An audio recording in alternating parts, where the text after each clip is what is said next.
Here's a funny screenshot. This was just from a few days ago, and this was in a group called DM Engage. And I go into different groups and I answer questions just to do that. And if you see here, this person asked a question. It says, "Hey squad, who knows the answer to this?" And this was really a long answer, and I'm going to show you my answer in a second.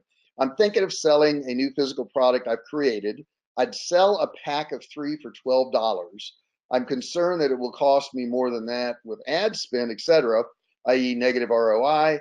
Anyone with any experience in selling a product this price?" And there's more to it. So Justina, a really nice person who runs that group, tagged me and said, "JR, help this person." So I get tagged in these other groups to help people out because, we do good stuff and it works. All right. So what is the answer to that? Does anybody know the answer to that? You're welcome to type it in that chat box there. I love the exchange of information here. And I just want to see what you guys say about this. What should this person do? They're concerned about their ROI. They sell a pack of 3 for $12 and they don't know what to do. So what should they do? Type in there what somebody says they should have a low cost. Okay, yeah. Start with $5. That's a good one, Stephanie. I like that. I like that. Somebody's saying do some testing. Yeah, that's true. This is a really big answer to this. Somebody else is saying do testing. All right, so I'm going to go ahead and click through to the next screen and you're going to see my answer to this. Are you ready? Everybody ready? Okay. Somebody did say something there. Hey, Ronald, I see you're picking up on this, but I don't want to read what you wrote, Ronald, because that's going to give some stuff away here. So here's the answer. The answer is you probably won't want to hear this, but the best thing to do is just test it. Okay, so somebody said test it and have a good funnel set up to increase the ROI. For example, I have a downloadable book I sell. It sells for $550. That actually should be $560. And I know somebody next to me may point that out, so I'm just going to go ahead and do it right now. It can cost me up to $11 to get a book buyer. No good. But wait, there's more. On the order page, there's a bump box that allows the person to buy the audio version of the book for an extra $5. About 80% of the audio, about 80% take the audio book offer. After that, it goes to a page that sells them a course for $47 and split test it with an alternative page that offers them a continuity course for $27. My average cart's around $30. This is what makes it profitable funnel with a positive ROI. Hope that helps. And here's a link to the funnel. So there's not a simple answer to this because, like you're going to find out today, we're going to go through how to do these Facebook ads and a checklist, but it's not just one thing. And everybody wants this one single answer. Okay. And that's not the way it works. It'd be great if it was that easy. It's not. That's why most people get it wrong. So let's jump right in here. Why do you need a checklist? I will tell you that for years, I flew airplanes. And inside of every airplane, it doesn't matter if it's big or small or whatever, it's required by the FAA, which is the Federal Aviation Administration, that you go through a checklist. Okay, now it is an interior and exterior checklist. It doesn't matter if it's an airliner or it's a little single engine airplane. You have to walk around the airplane. You have to look for certain things. You have to do things inside the airplane. And it doesn't matter how many times you flew it. So if you flew this airplane twice, you still had to do the checklist. If you flew it 2,000 times, you still had to go through the checklist. Now, why would you do that? If you flew an airplane 2,000 times, why would you have to go through the checklist? Anybody know the answer to that one? Here's why. Because you could have a bad outcome if you don't. Really, really bad outcome if you don't. Okay. So if you miss something on this checklist when you're flying airplanes, it's not good. Okay. It's really not a good situation. That's why I'm telling you guys today, I'm going to give you this checklist, and it's long, but you got to go through it every single time, because if you miss something, it may not be as disastrous as this picture right here, but if you miss something, it can cost you money. And if it costs you a lot of money over a period of years, that can be a pretty bad outcome. So I don't want that to happen to you. So I'm going to highly suggest that once you learn this checklist, you don't set it aside, that you use it from now on every single time you run ads. Is that fair enough? People are saying, yes, that's fair. They're going to do it. Good. So all of the parts of your ad work together. That's why when somebody says, I did an ad and it didn't work, I'm like, oh, what didn't work? Was it your title? Was it the image? Was it the landing page? Was it the price? Was it the offer? Was it the audience? Was it the niche? What was it? So there's a lot of parts to it. And all these parts kind of work together with a watch, like a watch does. Now, if you think about a watch, it's a pretty complicated thing. But imagine if you reached in there and you pulled out just one part. One part was messed up, but everything else was fine. Everything was perfect, but one part was missing. How well is that watch going to work? And you say, well, it wouldn't work at all. That's right. And it's the same thing when you run ads. If you've got one part that is screwed up, and it could be as simple as a title, it could be as simple as an image, it could be congruence, it could be all these different things. If you've got one part that's missing in that watch, guess what? It doesn't tick. It doesn't work. Okay. It won't keep time, which is the job of that watch. So there are 10 crucial Facebook ad parts, and I want to go through each one of them, and I'm going to list them here first. And then what we're going to do is we're going to break each one down. Okay. So you know what they are. All right. So the first one is the niche. Okay. The niche is the passion. What is it those people are passionate about? That's what you're going to go after. Okay. The next is your product. Okay. So we're going to have a product that's going to match up to this niche. The next is the audience. Okay. It may be a niche, but where's the audience themselves? Exactly who are you going to target? Who are you going to go after? And then there's a promise. At the top of every ad, you kind of have a promise about what you're trying to do, what you're trying to provide to these people. And some ads are totally missing this. Okay. But you got to have it. And then you got text. You're trying to explain what you're trying to sell, or what you're trying to get them to download, or what you're trying to get them to join, or whatever it is. The next is the image. Very, very important. And I'm also going to share with you today a bunch of images that have worked well for different people and why they worked well. The next one is your headline. What's the first thing that you say to people? What are you trying to do to really capture their attention? Because a lot of people will look at the headline and they stop right there. That's it. So that headline is really important. And then whatever the offer is, okay, is your offer any good? If you got this great headline image and all this text and all this, but the offer sucks, nobody's buying, nobody's going to download, nobody's going to purchase.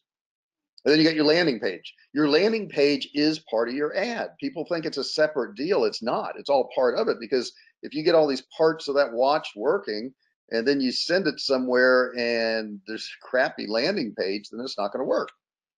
And then, of course, this is another big part. Email offers. I talk about that book there that I have. Even if that made no money whatsoever, if it broke even, I know on down the road I'll make money off emails that go out to these people. Okay. That's true with my survival food company. So if I could just add people and break even, if you have a good email offers afterwards, then you can still do well. It doesn't matter. All right. So let me look at one of mine here, and I got to kind of move my screen here because it's going to not let me see what I want to see. All right. So if you look here, this is an ad that I have running for a book. Okay.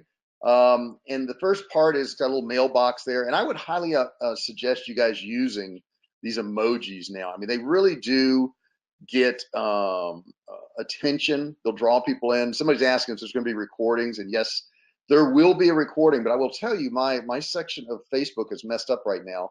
And I can't get to my videos or pictures, so maybe I'll have Jessica or somebody upload the video of this. But stick in here. There's some really important stuff. Okay, don't jump off the call. Make sure you're there. And if you jump off the call, I will warn you what's going to happen. Somebody will get your spot, and then you won't be able to get back on. So don't do that. So I'm going to go through this entire ad with you here. But this first part here says this is an open letter to anyone who has tried to start an e-commerce business and has failed.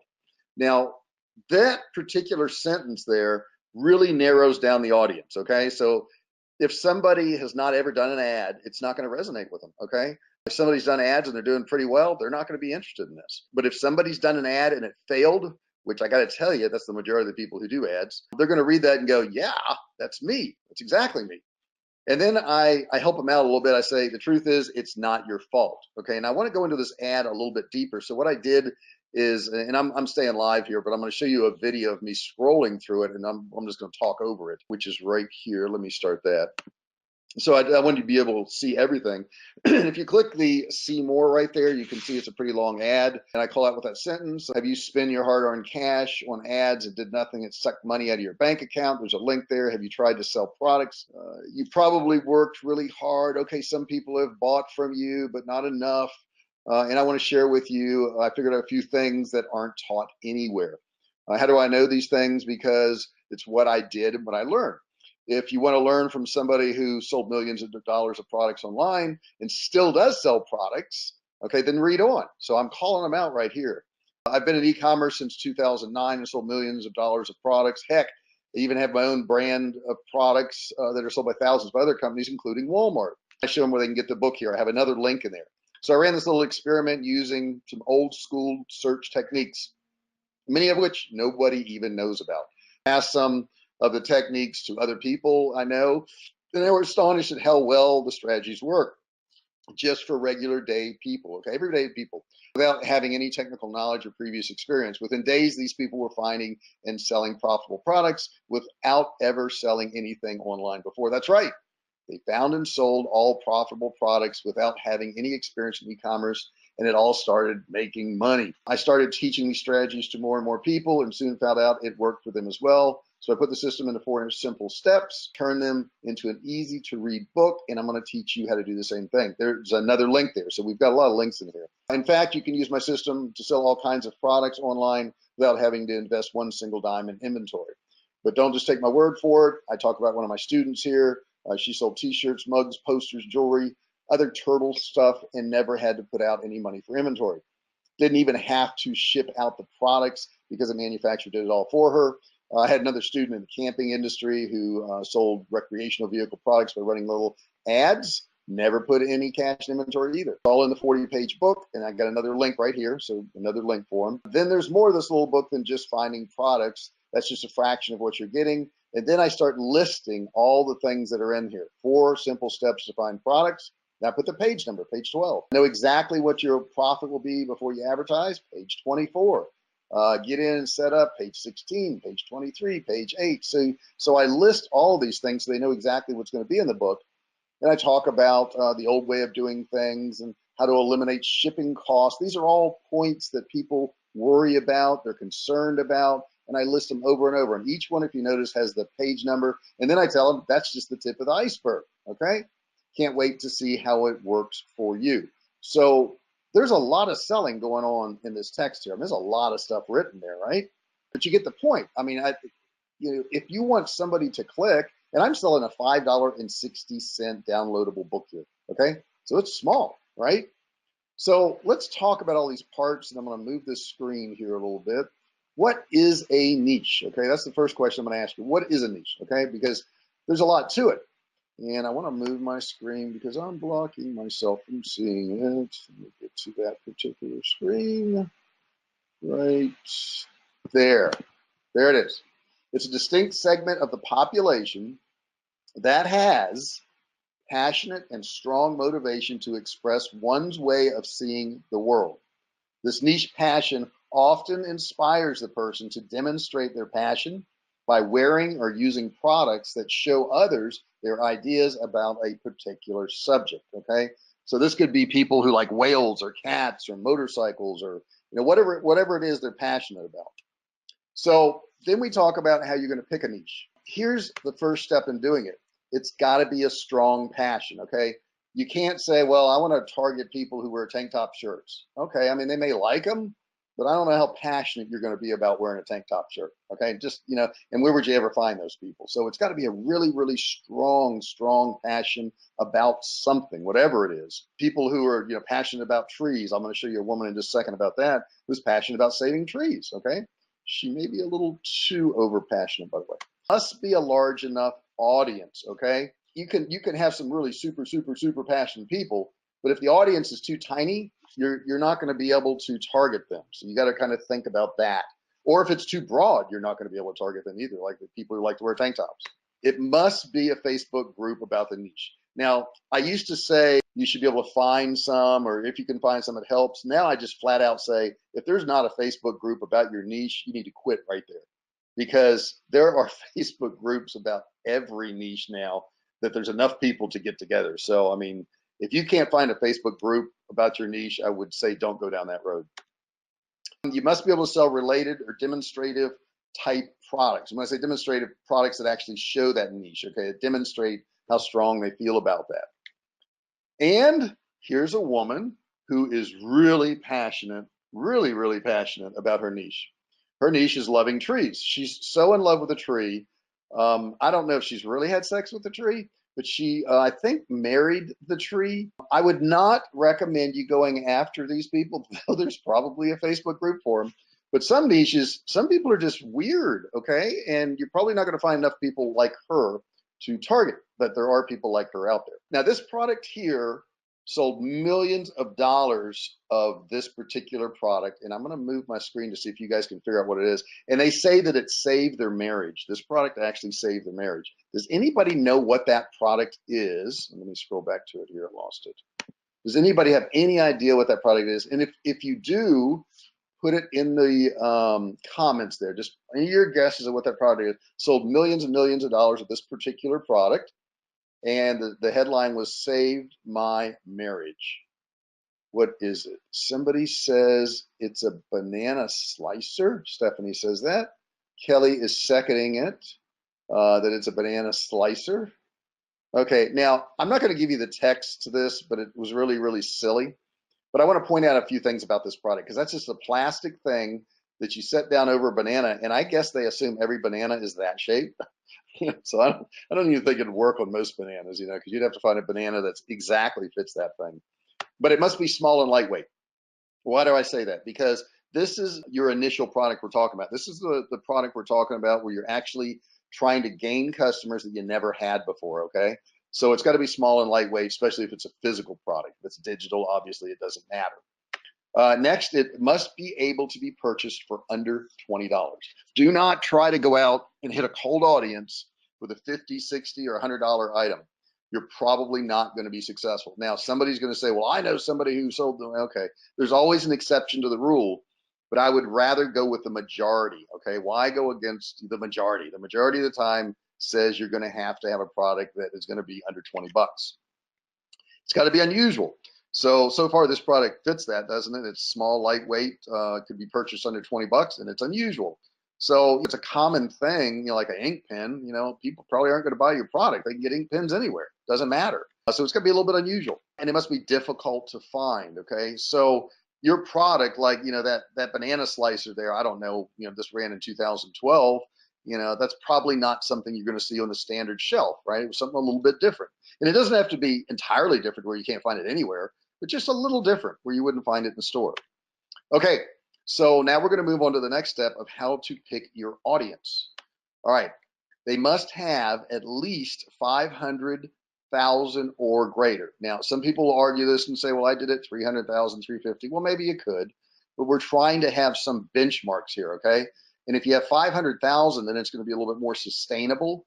You'll be able to sell to them for a longer period of time, because understand, all ads run their course. It doesn't matter what the product is in history. You look at Coca-Cola, you look at McDonald's, you look at Burger King, they're always changing their ads, because after a while, people get ad fatigue and your ad's going to stop working. So maybe your ad's going to work for a week or 2 weeks, or maybe it'll work for several years. It could, but it will die out. If you have too small of an audience, you're going to constantly need to look for audiences. That's why I say 500,000 or more. You're also going to want to look in Facebook groups and pages to help you find your audience. And you can combine some of this to come up to 500,000. It doesn't have to be one singular one. It should be on the upswing or level on Google Trends. So you do want to go to Google Trends and see what's going on. Now, here's one that I did just a few days ago, and I searched a nuclear shelter. Now, look what's recently been going on with a nuclear shelter. There's been a lot of talk with North Korea and Trump and all that, and that's kind of gone off the charts as far as people searching for nuclear shelters. So if you got nuclear shelters, now's the time to sell them. Now, maybe not now, because he went over there to Singapore and supposedly they made up, and I don't know, whatever's going on over there. If you notice in the past few days, all of a sudden that went down because he went to Singapore and it went down and people weren't as interested. Back in January, they were really concerned. Last June, they were really concerned. But if you see May going into June this year, they don't care much about it anymore. So, it ran its course. All right. So this is not 4 ways to offer a product. This is number 4, ways to offer a product, because there's actually 5 that are going to come up on the screen. Okay. So it must solve a problem. If you're not solving problems out there, you're not really selling products, okay? Because that's really what you should be doing, is solving somebody's problem. It's got to offer some type of solution. Maybe they're looking for a solution to do something, okay? That's another thing you could do, is offer solutions for something that somebody's trying to figure out how to do. Like, mine was, trying to find products to sell online. Well, there's 4 steps to doing that. And with my book, they can grab that book and figure out ways to find products to sell online. It can make something easier. So maybe they're already doing something, but maybe it's difficult. And if you think about all the kitchen gadgets that have been sold over the years that basically cut stuff, there's all kinds of hand choppers and slicers and dicers, and but all those products supposedly make cutting something easier, because pretty much everything you need to cut in the kitchen, you could do it with a knife. A knife will pretty much do it. You want to blend with a knife, that'd be a little difficult, but for the most part, you could do it. Or it could make it cheaper to do something. So let's say you have a method or a way or a product that makes things cheaper, easier to do. Okay. Or it could be quicker. I could chop up an onion with a knife, but I could put it in a little chopping machine and maybe it does it so much faster. So that's why I would buy it. Okay. To do it a lot quicker than I had been doing it. All right. So now we're on to the actual text of the ad.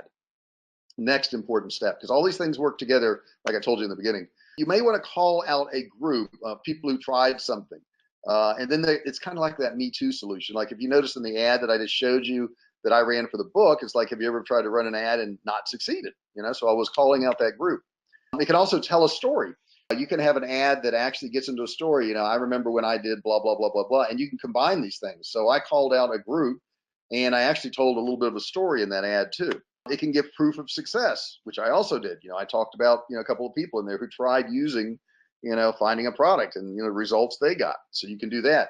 Now you've got to be careful on Facebook because they do have rules about this stuff. You can't do like before and after pictures and stuff like that. You can't use testimonials, which I did not. I just talked about people. Offer incredible savings or a deal. The more awesome your deal is, the better chances you're going to have of actually selling your product. I'm doing one now for a continuity course that I'm doing.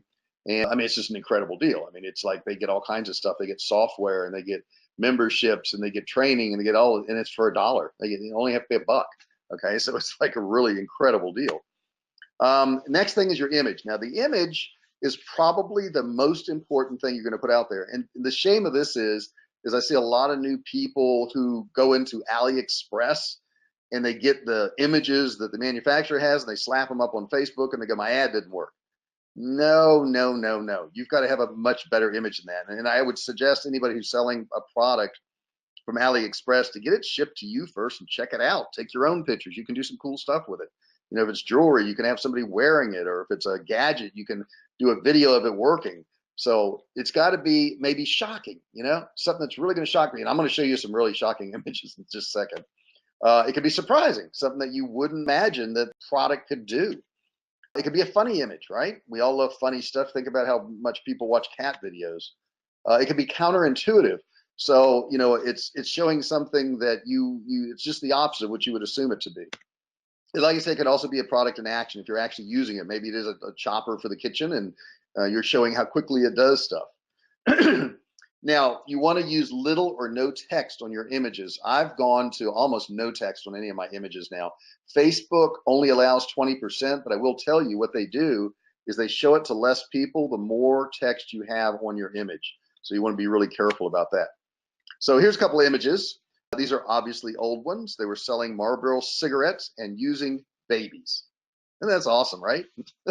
It says, before you scold me, Mom, maybe you better light up a Marlboro.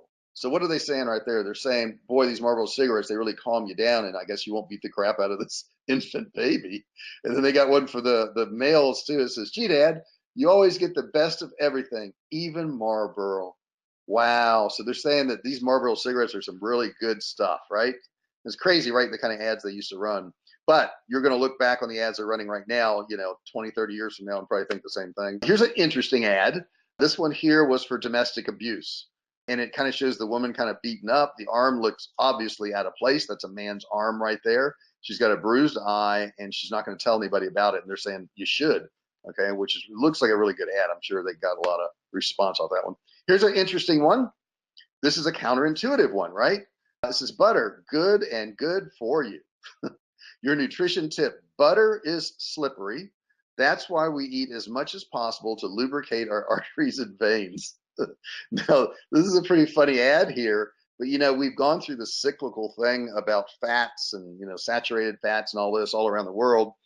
And, in the 50s, they did a study and they proved that fats and saturated fats did not clog your arteries. And yet we all still think it does. It doesn't. That's not what does it. It's actually starches and sugars that do it. And it was disproven, but they sold us that bill of goods for a long time. Here's an interesting one. This actually was a video, and it's a dancing kangaroo, and it says, "Let's yellowtail." And what they're really selling is yellowtail wine. But what they're telling you is, hey, if you buy our wine, it's like a big party, right? Because that's what people associate this wine with. All right, so let's move on to your headline. Okay, what should your headline say? What should it be? I like the ones that give a result. Okay, and a result could be, you got to be real careful. I don't want to use the weight loss ones, but have perfect abs 3 days or whatever you want to put there. Call out people who are a problem, which is what I did. People who ran ads and didn't get any results on the ads. Counterintuitive, lose 25 pounds, but eat pizza and ice cream for 30 days. Okay, you will say, well, how could you do that? Want this, but not this. So that could be, do you want to be in great shape, but never go to the gym, never exercise, and eat all you want? You could put an ad like that. Of course, I wouldn't ever say anything like that because that's not true, but that's what that is, that type of ad. So here's a couple examples I want to go through and show you. Now, this product here is J&B Scotch. And obviously they were selling it around the holidays. And what does it say? The holidays aren't the same without J&B. Okay, so there are no jingle bells if you don't drink their booze. This is an interesting one here, where the women you hate have their hair done. Horst salons. So they're saying their salons are so good that you just look at those women and go, oh my God, they're so beautiful, I hate them. Kind of an interesting ad. Here's one for Harley Davidson. Somewhere on an airplane, a man is trying to rip open a small bag of peanuts. In other words, this guy is living life. He's out there in the wild open. He's cruising. He's having a great time. And some idiot's in an airplane somewhere. So they're saying you ought to jump on a motorcycle. You ought to drive somewhere. All right. Shouldn't be in the airplane. Getting rid of headaches since 1888. This is De Beers Diamonds. So they're saying if you give one of these to your wife, guess what? Bingo, no headaches. Interesting. It's an interesting little ad there. Here's another one for De Beers. Of course, there's a return on your investment. We just can't print it here. Now, I think they're going after the same message. Once again, you're getting a result from this particular product. Picks up 5 times more women than a Lamborghini. Okay, so they're saying that their Daihatsu little van is pretty cool because you can get a lot of women in it. Now, I don't know how many you're really going to pick up, but that's what they're saying. Chevy Corvette. Now, they're really singling themselves out here, and they're really going after a competitor. They don't write songs about Volvos. There's a lot of truth to that.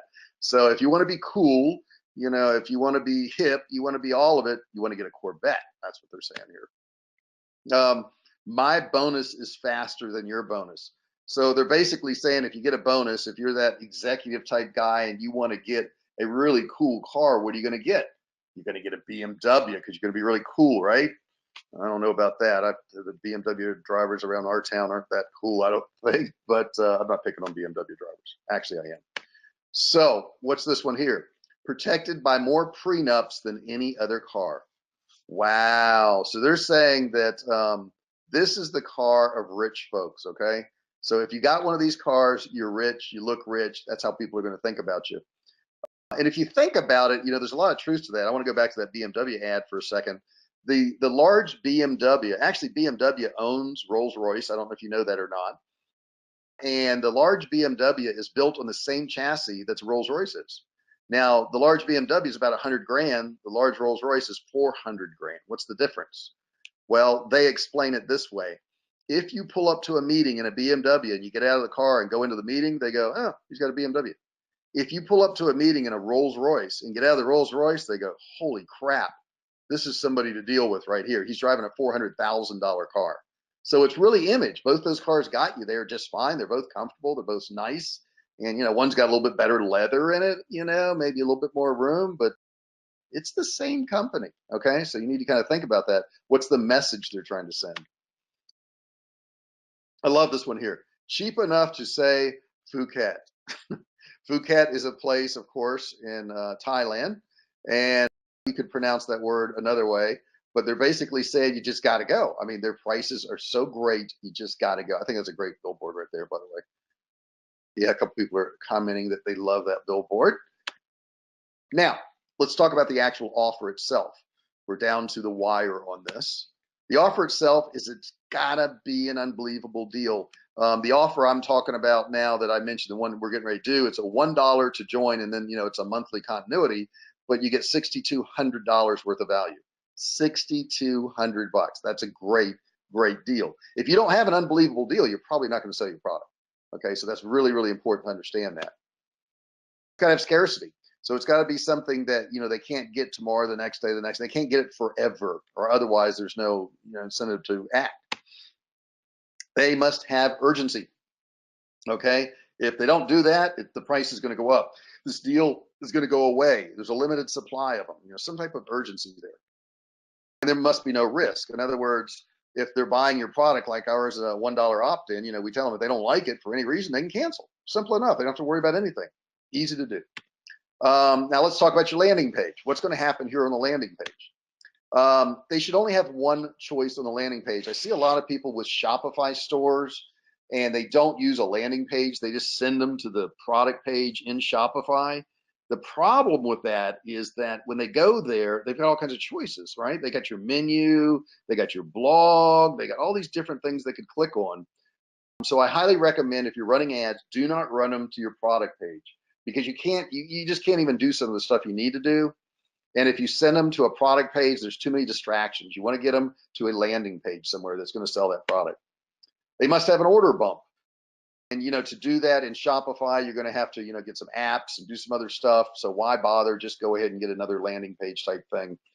And Jessica, could you do me a favor? There's a couple landing page resources. One of them is ClickFunnels, and Jessica's going to give you a link where you can do a free trial on that. She's going to post it in there.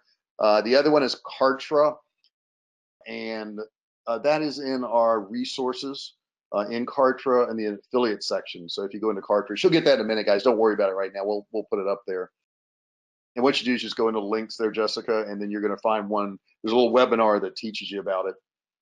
And I believe it's the first one in the row. The other ones are the announcement for it. So you got to have a bump, and we're going to talk about what a bump is. But a bump is basically, yeah, I'll take the product. And by the way, you can have this also. So ours, what the book is, it's $5.60 for the book.